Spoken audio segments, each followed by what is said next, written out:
small plane carrying a boy and his dog seemed to be searching for something when yellow rescue smoke suddenly rose from the ground. But the pilot kept flying farther away as if he hadn't seen it. In a panic, the boy grabbed the controls, and the dog, seeing this, bit the pilot's arm. The plane spiraled out of control and crashed, though no one was hurt. The pilot, however, was completely shaken. His recon mission was now a disaster. It turned out the boy's aunt had been in a plane crash that sparked a forest fire, and the boy's grandfather had begged the pilot to help find his daughter. Still worried about his aunt after the crash, the boy asked the pilot to join the search. The pilot insisted on fixing the plane first, so the boy set off with his dog BB on his own. By evening, the pilot couldn't stop worrying and followed after him. He eventually caught up and agreed to help. The next day, the pilot noticed the necklace around the boy's neck and angrily demanded to know where he'd stolen it. The boy explained it was a keepsake from his late mother. The pilot froze. He'd given that necklace to his wife as a token of love. 8 years ago, he and his wife had been separated. Just then, BB bolted off,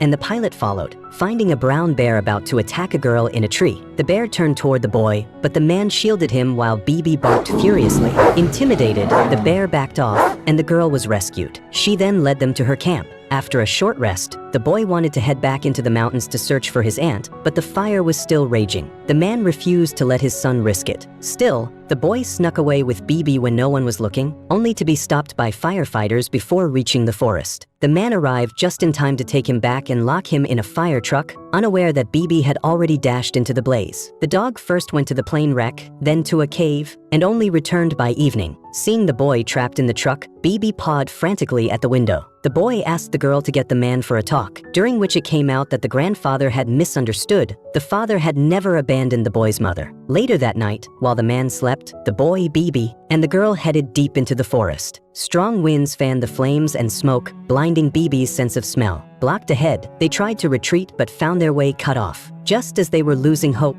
the boy's father appeared and blasted open a path, leading them to the cave BB had found. But there was no aunt inside, only a deep chasm. As they were about to give up, BB barked toward the bottom. The boy tied a rope around himself, and his father lowered him down, where he actually found his trapped aunt. By then, the fire had reached the cave entrance, trapping them again. In the nick of time, BB led them along a cliffside path, though flames and smoke were closing in and oxygen was running low. As the boy climbed out, the cave exploded and collapsed, knocking everyone down. When the boy got up, his father was gone. He ran to the entrance, calling desperately, but there was no reply. Just as grief overwhelmed him, his father appeared, climbing up from the other side of the slope.